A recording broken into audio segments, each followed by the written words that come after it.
Hello, everyone, and welcome to this exciting video where we delve into the world of Python, finance, and portfolio optimization. So today I'm going to show you how to write a Python program that takes real-world stock data and builds an optimized investment portfolio. We'll use tools like PyPortfolio Opt. We'll calculate key metrics like the Sharpe ratio, the expected annual return, and even determine how many shares to buy for each stock in your portfolio, all while keeping track of costs and allocations. This is perfect for beginners or experienced coders who want to learn financial programming. I guide you step by step through the process, and together we'll make finance and coding come to life. So if you enjoy this type of content, don't forget to hit subscribe, give this video a thumbs up, and ring the bell icon so you never miss an upload. Also, if you'd like to access the code or support the channel, then check out my Patreon page at patreon.com/computer science, and a link for that will be in the description below. Remember, this video is for educational purposes only and is not financial advice. So now let's go ahead and unlock the secrets of portfolio optimization with Python and take your investment strategy to the next level.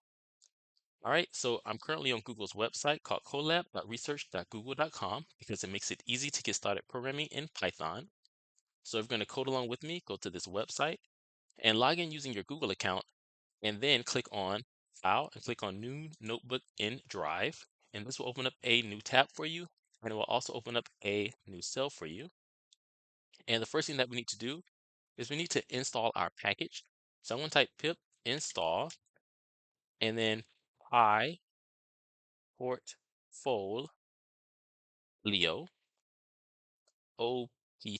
opt. Okay, so pip install PyPortfolio opt. So let's go ahead and run this cell by clicking that button to the left, and this will, of course, install this package for us. And in the meantime, I'm going to go ahead and click this code button in the top left, which will create a new cell for us while the package is being installed. And in this cell, I'm going to put in a comment. So I'm going to put in the comment, import the libraries. All right, and I see also that the package has been successfully installed. So that's good. And of course, we get that little check mark at the top here. All right, so we're going to import the libraries that we need for this program. So I'm going to import pandas as PD. I'm going to import numpy as NP. And I'm also going to import matplotlib.pyplot as PLT. And now I'm going to also import some items or some objects from our package. So from py or pip fopt dot efficient frontier, I'm going to import efficient frontier. So I like what Google put there.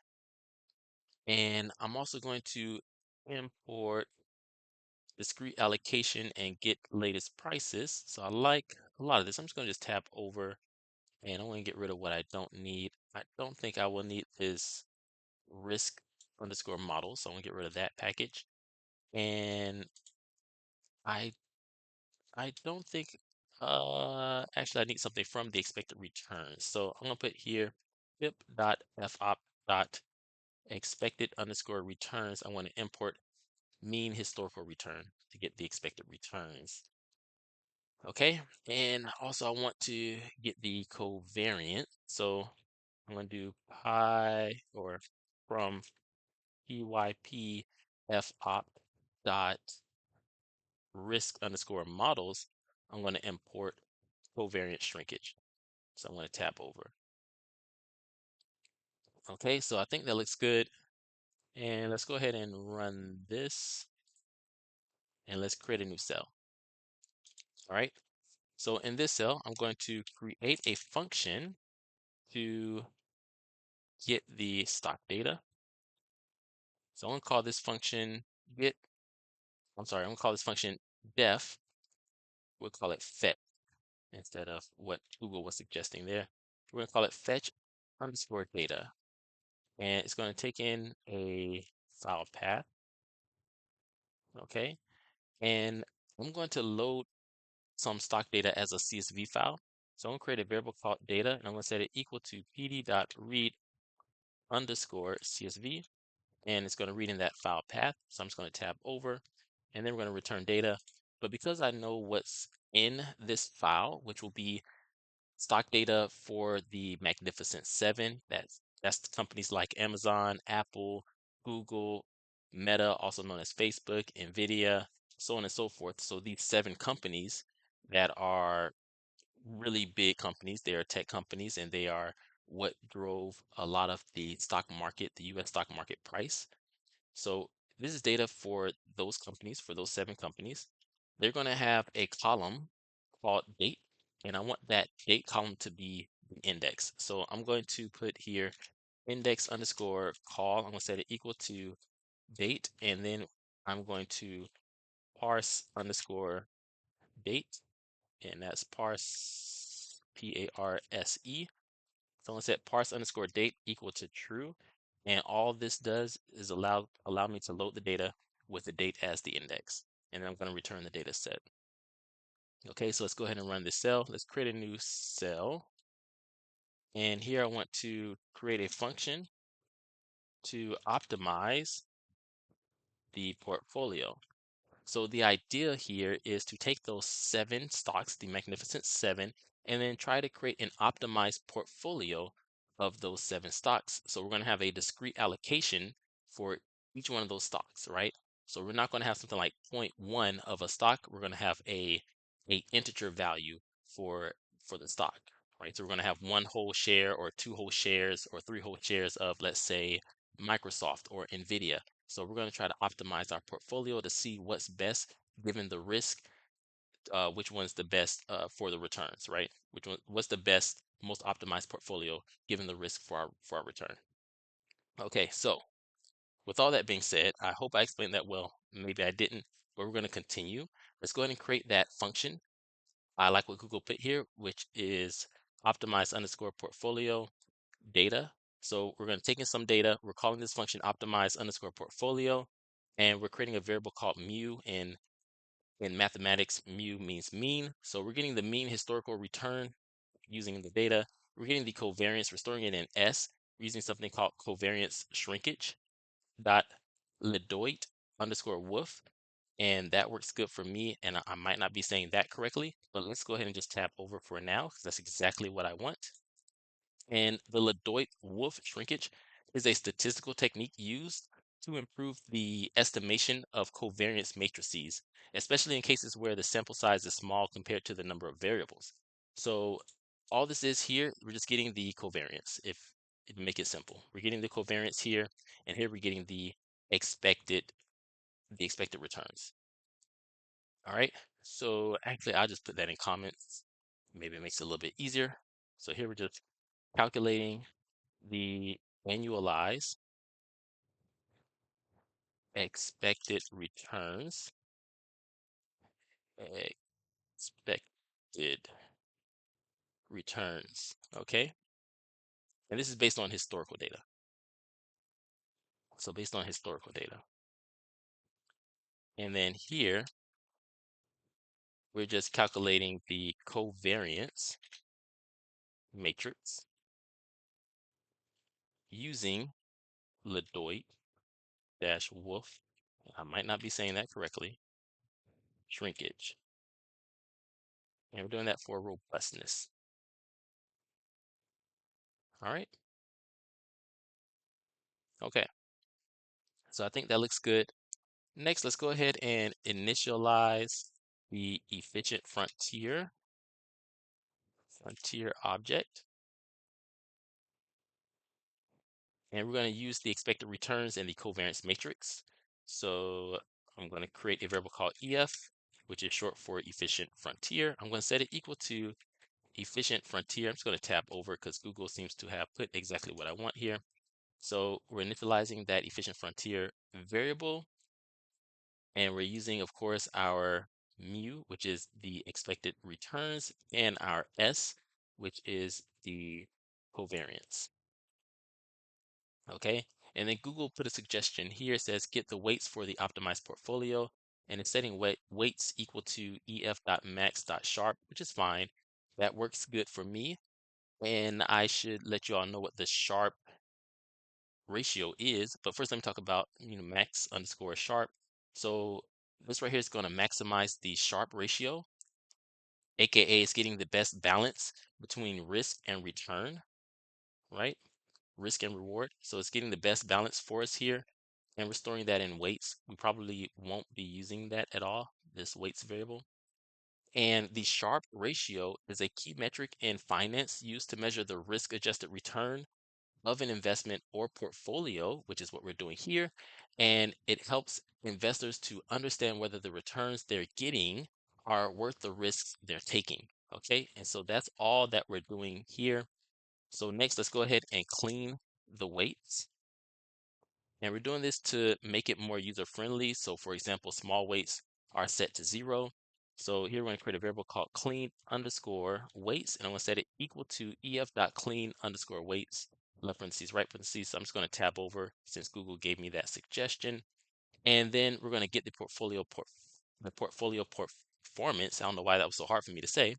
We're going to get the portfolio performance here by typing ef.portfolio underscore performance, and we're setting verbose equal to true. So this is going to allow us to see the variables printed to the screen. So this allows us to see our performance metrics, and those metrics being the expected return, the volatility, and the Sharpe ratio. All right, if I set verbose equal to false, then we wouldn't see that. Okay, I think that's a lot. Next, we're returning the clean weights, which is good, and that is what I want to do, but I want to do a little bit more. So one thing that I want to put here is a categorization of the Sharpe ratio to see how good it is, right? Because if we get a Sharpe ratio value of, let's say, 3, what does that mean? Is that good? Is that bad? So I want to put this in our program. So here I'm going to categorize the Sharpe ratio. And honestly, the higher the ratio, the better. So if the Sharpe ratio, Sharpe underscore ratio is greater than 3.0, then we're going to create, oops, I did not mean to actually run the program. So if the Sharpe ratio is greater than 0, then we're going to put Sharpe, or we're going to set Sharpe underscore evaluation equal to exceptional. Exceptional. I do like what Google put there for the suggestions, so maybe I'll do it again. All right, else if the Sharpe ratio is greater than 2.0, we're going to set Sharpe evaluation equal to, we'll say very good for now. I'm just going to tap over. I like what it's doing here. And it doesn't know what Sharpe ratio is yet, and that's because we haven't told it. So let's go ahead and do that now. Let's create our variable Sharpe ratio, and let's set it equal to ef.portfolio underscore performance. I'm going to just tab over here, and we're going to put in the value 2. And that's because our ef.portfolio performance is going to return 3 variables. So it's going to return the expected return. It's going to return the volatility, and it's going to return the Sharpe ratio. So these are the 3 items that it's going to return, and the Sharpe ratio will be in position 2. So you can see here, this will be position 0 for the expected return, position 1 for volatility, and position 2 for the Sharpe ratio. All right, so now this gives us the Sharpe ratio.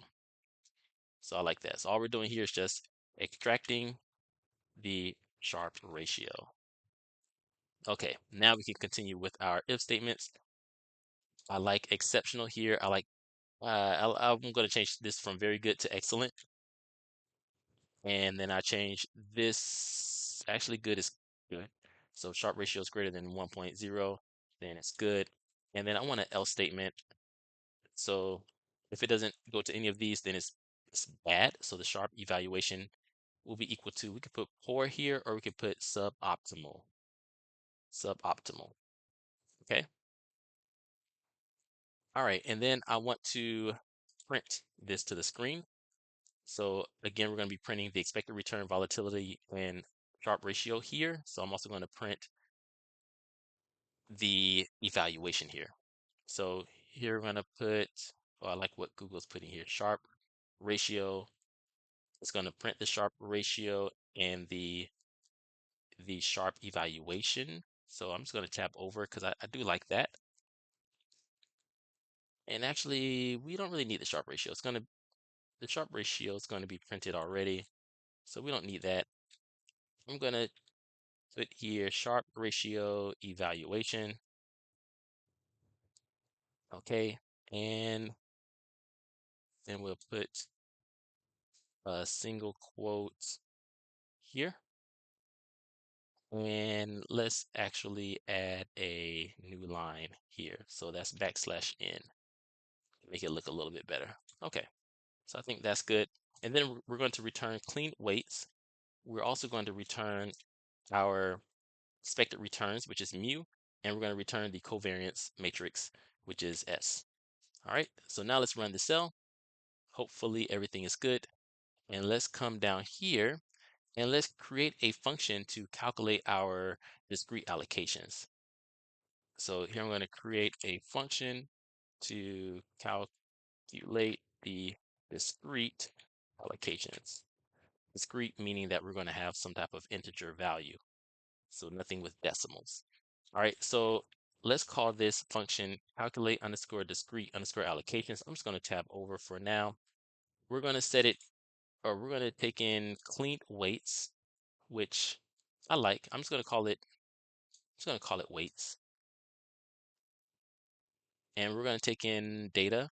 And also let's take in our total portfolio value as well. So this will be how much money we want in our portfolio. So do we want $1,000 in the portfolio, or $10,000, or $100,000, or $100, right? So that's going to be our total portfolio value.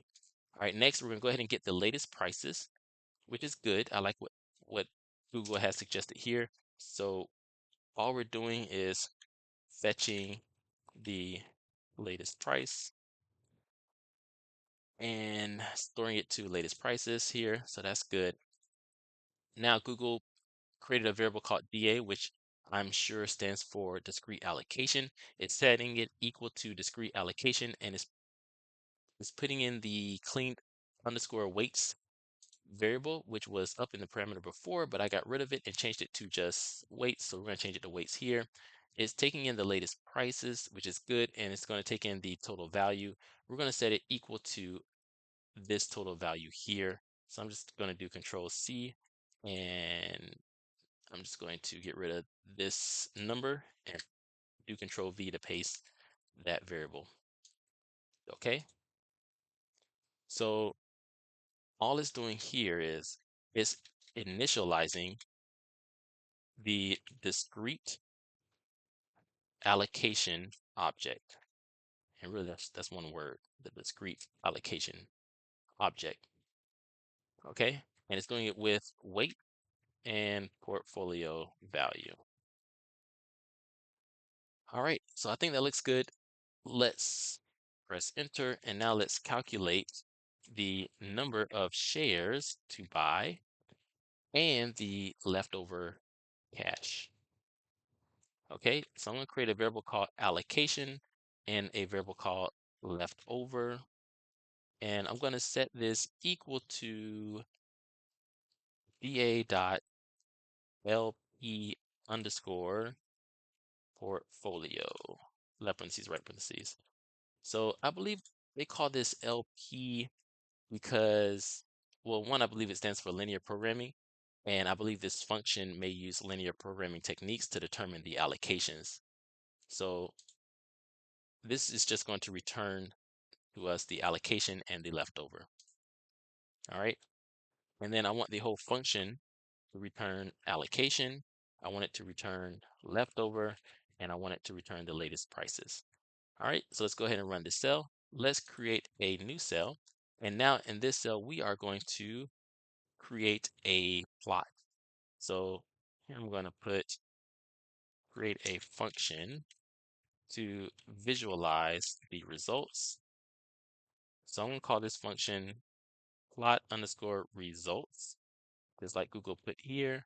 And we're going to take in weights and we're going to take in mu. Okay. All right. Let's give our figure a figure size. So we're going to type plt dot figure and then put fig size. We're going to set it equal to 10, comma 6. I like everything Google put here, so I'm just going to just tab over for now. And we're going to have a bar chart. So we're typing plt.bar here with the weights.keys and the weights.values. Okay, I'm also going to add a color here. So the color will be cyan. And that reminds me that I want a dark background. So I'm going to type plt.style.use, and we're going to use dark underscore background. Okay, so that should give us a nice dark background. And I'll set the edge color equal to white. Okay, and let's see, the title will be, I like portfolio weights. That's, let's put in optimized portfolio weights. So we're just gonna put in optimized portfolio weights, and we'll give this a color as well. We'll set the color equal to white. Okay, and then we're gonna have plt.x label. It will be assets. We're gonna put stocks. The assets would also be correct. And so this is going to be the label on the x-axis. And let's give this a color. We're going to set this equal to white. And then on the, so that was the x-axis. So on the y-axis, we're going to have the weights, and I'm going to set the color equal to white there as well. And also I want a grid. So I'm going to type plt.grid, and we're going to give it this gray color. So the color will be set equal to gray. And the line style will be equal to dash dash. I hope I'm doing that correctly. And then we'll give it a line width of maybe 0.5. Okay, so everything looks good there. And then I need to do plt.show. So we need to show the plot. And let's see, anything else that I want here? I think I'm good. I will add in xtick. So the type plt.xtick, and we'll set the color equal to white. And why not? plt.yticks as well. Set the color equal to white. All right. So I think this is good. Let's go ahead and run this cell. Let's create a new cell by clicking that code button. And now here we are going to execute program. So we rewrote all of these functions. That's going to help us. And now we're going to actually use some of these functions and start running the program. All right. So first thing that I want to do is I want to get the stock data. So I'm going to create a variable called file underscore path. I'm going to set it equal to stock underscore data.csv. So I'm just going to tab over since Google has that. And then we're going to create a variable called data, which Google already suggested for us, and set it equal to our fetch underscore data function where we input the file path. All right, so I'm going to comment out what Google put here for now. I'm going to run this cell, and you're going to see that we're going to get an error message. And that's because we have not uploaded that stock underscore data.csv file. So let's come over here to the left, click this folder icon, click this upload icon, and let's get that stock underscore data.csv file. We get a little warning, but that's okay. Go ahead and click OK. We have our data set here now. Let's exit this. And now if we run this, you'll see that we no longer get an error message, but we are getting an error message. So let's go up to our function and let's see what's going on. I think it might be something going on with this parse date, right? So it's not parse date, it's parse dates with an S. So let's run this cell. Let's go back down here. And now let's run this cell. Okay, and now you can see that we no longer get an error message, which is good. All right, also what I'm going to do is I'm going to print the data set. So I'm just going to type print and then data. And let's go ahead and run this and take a look at our data set. So here you can see we have the indices as the date. And we see that we have data from January 2nd, 2020, all the way to December 31st, 2024. So about 4 years worth of data for our companies like Apple, Amazon, Google, Meta, Microsoft, Nvidia, and Tesla. Okay, so these are our Magnificent Seven, as they call them. Okay, all right. So next, we're going to uncomment what Google put here, and we're going to optimize our portfolio. So right now, our portfolio is non-existent, right? But we know that we want these companies. So we're going to optimize our portfolio with these companies. So we're going to create a variable called weights, a variable called mu, a variable called s, and we're going to set it equal to our optimized portfolio function where we're putting in the data. Okay. All right. After that, we are going to define the total portfolio value. And we're doing this for our allocation. I like what Google put here. We're going to create a variable called total portfolio value, set it equal to 100,000. So it's going to be $100,000. And then after that, we're going to calculate the discrete allocations or the number of shares and the leftover cash. So I'm just going to just tab over. Google basically did everything that I wanted it to do. And instead of $100,000, we will just start with, let's say, 1,000. Okay. And now we have our allocation, our leftover, and our latest prices from our calculate discrete allocations function. So that's good. Let's press enter here. So let's go down. Okay. And now let's print the optimized weights. Weights. Okay. So let's print optimized weights. And that's easy enough. I'm just going to print weights here. So now if I run this cell, I scroll down. Oh, there we go. You're going to see a few print statements, right? So you're going to see the print statement here, which shows the expected annual return, which is 83%. Not bad. Not bad at all. The annual volatility, which is 50.9%, and then the Sharpe ratio 1.65. And here we're saying that the Sharpe ratio evaluation is good. And remember, all this is in one of our functions, right? Remember, we set that one value to true, and that's exactly what's giving us this print statement here. And then here we just now wanted to see the optimized weights. So we can see for Apple, we have 0% weight. For Amazon, we have 0% weight. So let me just scroll on over to where we have some numbers. So for Nvidia, it looks like we have about an 82.52% weight. And for Tesla, it's 17.47% weights. Okay, and everything else looks to be 0. All right. So let's press enter for now. And let's print the discrete allocations. Print the discrete allocations for each stock. And I think you're going to find something interesting here once we do this. You'll see that although about 17.47% of our portfolio should be in Tesla, we might not get any value for Tesla, any discrete allocation for Tesla. All right, so here I'm going to print discrete allocation or allocations. Okay. And then for stock and allocation.items, which is the allocation dictionary, which has a key value pair, right? The key being the stock and the value being the share. I think this is good. I'm going to tap over for now. I'm going to change just a few things. So I'm going to I'm going to get the cost underscore per underscore share, which is the latest price. So I'm going to set it equal to latest underscore prices for that stock. And then I'm going to create a variable called total underscore cost like Google has here and set it equal to our shares times the cost per share. So now we know what the total cost for each company for our portfolio.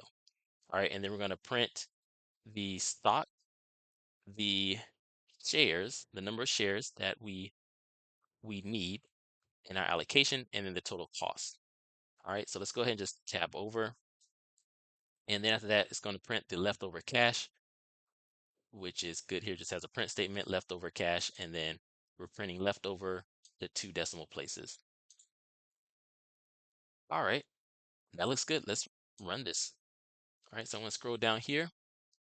So we still have all of our valuations, right? The expected annual return, the annual volatility, the Sharpe ratio valuation. We still have our optimized weights. And now we have our discrete allocations print statement. I actually want to do a few things to make this look a little bit better. I'm going to put \n here. I'm also going to put \n here. And let's put \n here just to make it look a little bit better. So we're going to go to a new line. All right. Now we have discrete allocations, and it's saying that our portfolio should have 7 shares of NVIDIA, and the total cost is $939.94. And so we have about $60.06 left over from our initial $1,000 investment.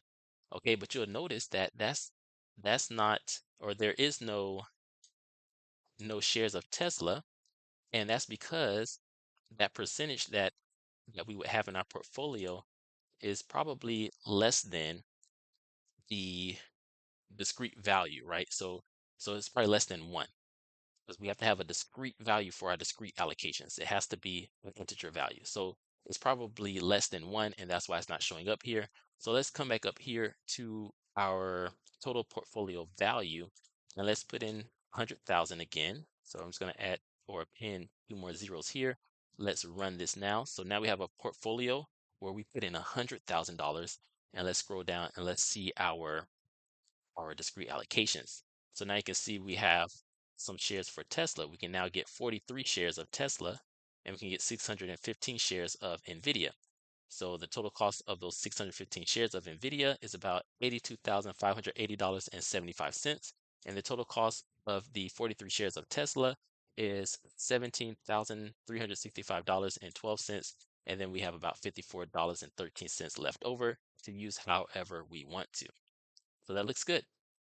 Now, last but most certainly not least, we are going to plot the results.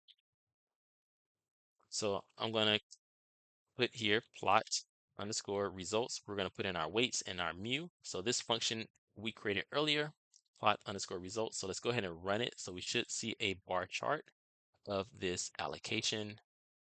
And this is what it kind of looks like, which actually it looked like I might have messed up a little bit. Someone come back up to the plot chart here, right? And let's change a few things.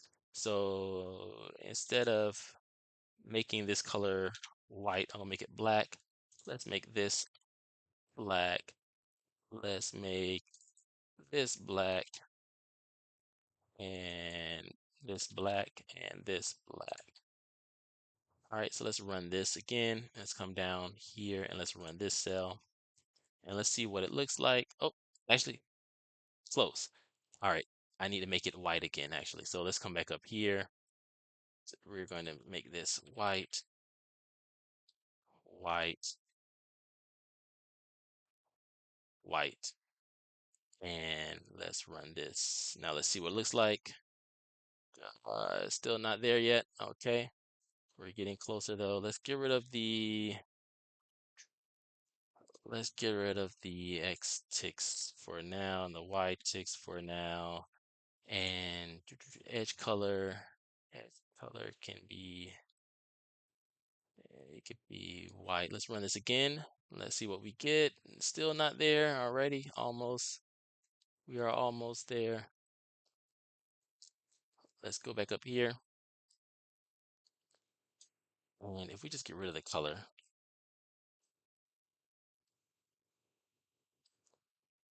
okay, and get rid of this color here, and let's run this.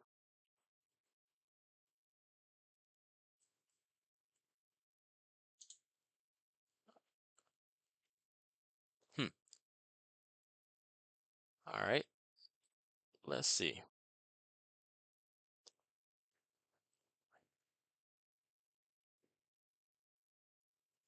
Okay, so let's try this one more time. I want to get this right. I want it to look good with this dark background. So we're going to have our cyan color. We're going to give this edge color, set it equal to white. And we're going to set this color equal to white. And we'll set this color equal to white. And then we'll keep our grid gray, which works for me. And the title, for the title, the color will also be white. Okay. I think that should work. Let's run it and let's run this. Maybe I'm doing the same thing like I did earlier. No, there it is. Okay. Perfect. So sorry about that, but like we finally got it to how I kind of want it. Okay. So this is our optimized portfolio chart. Alrighty. Well, thank you. I hope that you enjoyed this. I hope that it was very educational and entertaining for you all. Thanks so much for tuning in, everyone. A huge shout out to my incredible Patreon supporters. You're the backbone of this channel. Your support helps me create more content just like this. If you'd like to support the channel, download the code, or access exclusive resources, then visit patreon.com/computerscience. The link is in the description below. And don't forget to hit like, subscribe, and let me know your thoughts or questions in the comment section. I would love to hear from you all. And have an amazing day. And I will see you in the next video where we tackle more exciting Python projects. Bye bye.